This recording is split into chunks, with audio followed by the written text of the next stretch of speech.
മിശിഹായിൽ ഏറ്റവും സ്നേഹമുള്ള മാതാപിതാക്കളെ, സഹോദരി സഹോദരങ്ങളെ, ഈ സുവിശേഷ ഭാഗം വരുന്നത് ഈശോയുടെ മലയിലെ പ്രസംഗത്തിൻ്റെ ഭാഗമായിട്ടാണ്. ഈശോയുടെ ആഴമേറിയ രഹസ്യങ്ങൾ പഠിപ്പിക്കുന്ന പഠനങ്ങളൊക്കെ നടന്നത് ഈ മലയിലെ പ്രസംഗത്തിലാണ്. ഗാന്ധിയെ പോലും സ്വാധീനിച്ചത് മലയിലെ പ്രസംഗമാണ്. അനേകം ക്രിസ്തു ശിഷ്യരല്ലാത്തവരെ പോലും ക്രിസ്തു ശിഷ്യരാക്കിയതിൻ്റെ പിന്നിലുള്ള ഒരു സുവിശേഷ ഭാഗത്തിൻ്റെ ഒരു ഭാഗമാണ് നമ്മളിന്ന് വായിച്ചു കേട്ടത്. അതുകൊണ്ട് തന്നെ ആ കാലഘട്ടത്തിൻ്റെ ബാഹ്യമായ അനുഷ്ഠാനങ്ങൾക്കപ്പുറം ഹൃദയത്തെ ശ്രദ്ധിക്കേണ്ടതിൻ്റെ കാര്യങ്ങളാണ് കർത്താവ്. ആന്തരികമായ വിശുദ്ധിയും ആന്തരികമായ നന്മയും ശ്രദ്ധിക്കേണ്ടതിൻ്റെ കാര്യങ്ങളാണ് അധികമായി ഈ മലയിലെ പ്രസംഗത്തിൽ കർത്താവ് സംസാരിക്കുന്നത്. ആ ബാക്ക്ഗ്രൗണ്ടിൽ നിന്നുകൊണ്ടാണ് നമ്മൾ ഇന്നത്തെ സുവിശേഷത്തെ കേൾക്കേണ്ടത്. രണ്ട് വളരെ പ്രധാനപ്പെട്ട കാര്യങ്ങളാണ് ഇന്നത്തെ സുവിശേഷത്തിൽ ഈശോ പറയുന്നത്. ഒന്ന്, ഭൂമിയിൽ നിക്ഷേപങ്ങൾ കരുതി വയ്ക്കരുത്, സ്വർഗത്തിൽ നിക്ഷേപം കരുതി വയ്ക്കുക. രണ്ടു തരം നിക്ഷേപം ഉണ്ടെന്ന് ഈശോ പറയുന്നു. ഒന്ന്, ഭൂമിയിലുള്ള നിക്ഷേപങ്ങൾ. ഈ ഭൂമിയിൽ നമ്മൾ കാണുന്നതെല്ലാം ഭൗമിക നിക്ഷേപങ്ങളാണ്.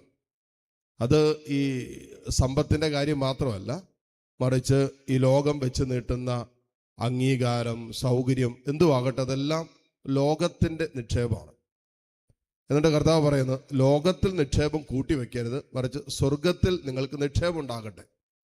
ഇത് രണ്ടും തമ്മിലുള്ള ഒരു താരതമ്യ പഠനം എന്നോണം ഈശോ പറയുന്നത്, ഭൂമിയിലെ നിക്ഷേപങ്ങളെല്ലാം നശിച്ചു പോകും. കീടങ്ങൾ തിന്നും, തുരുമ്പെടുക്കും, കള്ളന്മാർ മോഷ്ടിക്കും. സത്യമാണ് അല്ലേ? ചിലർക്കൊക്കെ വീടും പൂട്ടി പുറത്തിറങ്ങാൻ പോലും പേടിയാണ്. കാരണം സ്വർണ്ണം ഇരിപ്പുണ്ടെന്നാണ് പറയുന്നത്. അല്ലെങ്കിൽ ഒരു പിക്നിക്കിന് പോകില്ല, 2 ദിവസത്തേക്ക് എന്തെങ്കിലും പരിപാടി, കുറച്ച് സ്വർണം വീട്ടിലിരിപ്പുണ്ട്, അല്ലെങ്കിൽ കുറച്ച് കാശ് വീട്ടിലിരിപ്പുണ്ട്. ഇപ്പം നമ്മൾ പറയുന്നത് പോലെ നമ്മുടെ നിക്ഷേപം എവിടെയാണോ അവിടെ നമ്മുടെ ഹൃദയം പിഞ്ചെല്ലാൻ തുടങ്ങും. നിക്ഷേപത്തിൻ്റെ പുറകെയാണ് ഹൃദയം പൊക്കൊണ്ടിരിക്കുക. നമ്മൾ അറിയുന്നില്ലെന്നേ ഉള്ളൂ.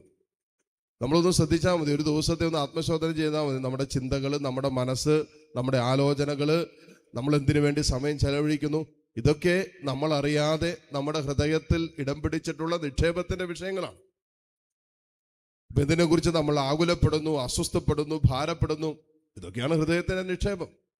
അപ്പോൾ നമ്മുടെ എല്ലാവരുടെയും ഹൃദയം, നമ്മുടെ നിക്ഷേപം എവിടെയാണോ ആ നിക്ഷേപത്തെ പിഞ്ചെന്തുകൊണ്ടിരിക്കുക, അതിൻ്റെ പുറകെ പോയിക്കൊണ്ടിരിക്കുക നമ്മുടെ ഹൃദയം.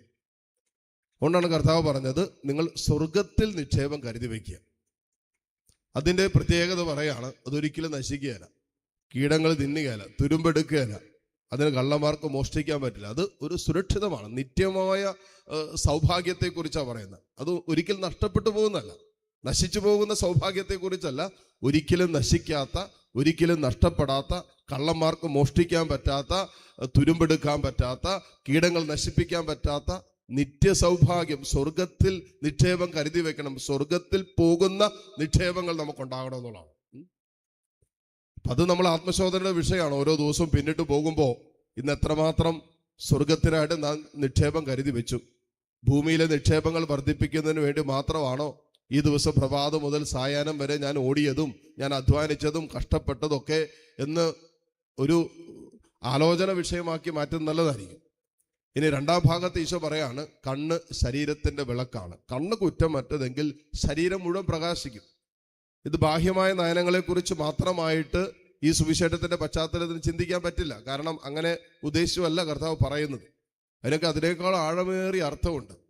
നമ്മുടെ ജീവിതത്തിൻ്റെ കാഴ്ചപ്പാട്, ലോകത്തെ നമ്മൾ എങ്ങനെ നോക്കിക്കാണുന്നു, പ്രശ്നങ്ങളെ നമ്മൾ എങ്ങനെ നോക്കിക്കാണുന്നു, പ്രതിസന്ധിയെ നമ്മൾ എങ്ങനെ നോക്കിക്കാണുന്നു, ഒരു രോഗത്തെ, നമ്മൾ അനുഭവിക്കുന്ന ജീവിതത്തിൻ്റെ ചുറ്റുപാടിനെ, മറ്റുള്ളവരെ ഒക്കെ നമ്മൾ എങ്ങനെ നോക്കിക്കാണുന്നു എന്നതിനനുസരിച്ചാണ് നമ്മുടെ ജീവിതത്തിന് പ്രകാശം കിട്ടുന്നത്, വെളിച്ചം കിട്ടുന്നത്. കർത്താവിൻ്റെ കണ്ണുകളിലൂടെ, ക്രിസ്തുവിൻ്റെ കണ്ണുകളിലൂടെ ഒരുവൻ ലോകത്തെ കാണാൻ പഠിക്കുമ്പോൾ, വിഷമത്തെ കാണാൻ പഠിക്കുമ്പോൾ, സഹനത്തെ കാണാൻ പഠിക്കുമ്പോൾ, അവൻ്റെ കണ്ണുകൾക്ക് മാത്രമല്ല അവൻ്റെ ജീവിതത്തിൽ പ്രകാശമുണ്ട്, അവനുള്ളിൽ വെളിച്ചമുണ്ട്. അല്ലെങ്കിൽ സഹനങ്ങൾക്ക് പരാതിയാണ്, സഹനം വരുമ്പോൾ പരിഭവമാണ്, ദൈവത്തോട് പരാതി, മനുഷ്യരോട് പരാതി, ശുശ്രൂഷിക്കാൻ നിൽക്കുന്നവരോട് പരാതി. കാരണം അത് ഉള്ളിൽ വെളിച്ചമില്ല. അപ്പോൾ നമ്മുടെ ജീവിതത്തിൻ്റെ കാഴ്ചപ്പാട് വളരെ പ്രധാനപ്പെട്ടതാണ്. നമ്മുടെ കണ്ണുകൾ ഒരു വിഷയത്തെ നമ്മൾ എങ്ങനെ നോക്കി കാണുന്നു, ഒരു പ്രതിസന്ധി ഘട്ടത്തെ നമ്മൾ എങ്ങനെ നോക്കി കാണുന്നു, ഒരു സഹനത്തെ, ഞെരുക്കത്തെ, ജീവിതത്തിന്റെ തകർച്ചയെ, പരാജയത്തെ ഒക്കെ കർത്താവിന്റെ കണ്ണുകളിലൂടെ കാണാൻ പഠിച്ചാൽ മാത്രമേ നമുക്ക് വെളിച്ചം കിട്ടുള്ളൂ. എല്ലാ സഹനങ്ങൾക്കും അർത്ഥം തന്നത് കുരിശാണ്. അപ്പൊ കർത്താവിന്റെ കണ്ണുകളിലൂടെ ഒരു സഹനത്തെ നോക്കി കാണുമ്പോൾ ആ സഹനത്തിന് അർത്ഥമുണ്ട്. ദൈവം അനുവദിക്കുന്ന സഹനങ്ങൾക്ക് പോലും അർത്ഥമുണ്ട്.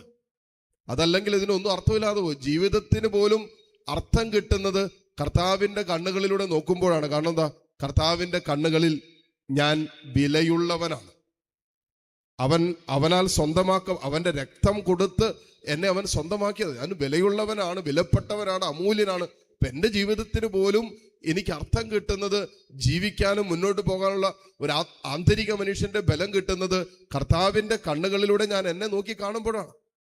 ആ കണ്ണുകളിലൂടെ അവരെന്നെ നോക്കി കാണാൻ പറ്റുമ്പോഴാണ് എനിക്ക് അവരെന്നെ സ്നേഹിക്കാൻ പറ്റുള്ളൂ. ഇവനും ഇവളും കർത്താവിന്റെ സ്വന്തമാണല്ലോ. ഈശോ മരിച്ചത് ഇവനും ഇവൾക്കും വേണ്ടിയിട്ടാണല്ലോ. ഇവരെ കൂടി നേടേണ്ടതിന് വേണ്ടിയാണല്ലോ യേശു കാൽവരിയിൽ ബലിയായത്. അപ്പോ ഈശോ എങ്ങനെ കാണുന്നു? സ്നേഹത്തിൽ. എല്ലാവരെയും സ്നേഹത്തിലാണ് ഈശോ ചേർത്ത് പിടിച്ചത്. ആ കണ്ണുകളിലൂടെ നോക്കി കണ്ടാലേ സഹോദരങ്ങളെയും സ്നേഹത്തിൽ ചേർത്ത് പിടിക്കാനുള്ള ഒരു അഭിഷേകം നമുക്ക് കിട്ടുകയുള്ളൂ. അതുകൊണ്ട് കണ്ണ് എന്ന് പറയുന്നത് നമ്മുടെ ആന്തരിക നയനങ്ങളാണ്, ആത്മീയ നയനങ്ങളാണ്. കർത്താവിന്റെ കണ്ണുകളിലൂടെ നോക്കിക്കാണുന്നതാണ് യഥാർത്ഥത്തിൽ വെളിച്ചമുള്ളവരായിട്ട് ഈ ലോകത്ത് നമുക്ക് ജീവിക്കാൻ പറ്റുക. അല്ലെങ്കിൽ നമ്മുടെ ജീവിതം അന്ധകാരമായിരിക്കും. മാത്രമല്ല, നമ്മുടെ ജീവിതവുമായി ബന്ധപ്പെട്ട പ്രവർത്തികൾ അന്ധകാരത്തിലേക്ക് പോകും. നമ്മുടെ കൂടെയുള്ളവരൊക്കെ ഇതിൻ്റെ അസ്വസ്ഥതകളുടെ നടുവിൽ നമ്മോടൊപ്പം ജീവിക്കേണ്ടി വരും. ഈ ബലിയിലൂടെ പ്രാർത്ഥിക്കാം. കർത്താവേ, ഞങ്ങളുടെ ഹൃദയത്തെ നീ വിശുദ്ധീകരിക്കണമേ. ഞങ്ങളുടെ ജീവിതത്തിൻ്റെ കാഴ്ചപ്പാടുകളെ നിന്റെ സ്നേഹത്തിൻ്റെ കണ്ണുകളിലൂടെ കാണുവാൻ ഞങ്ങളെ പഠിപ്പിക്കണമേ എന്ന് പ്രാർത്ഥിക്കുകയും ചെയ്യാം. സർവശക്തനായ ദൈവം നമ്മെ സഹായിക്കട്ടെ. ആമേൻ.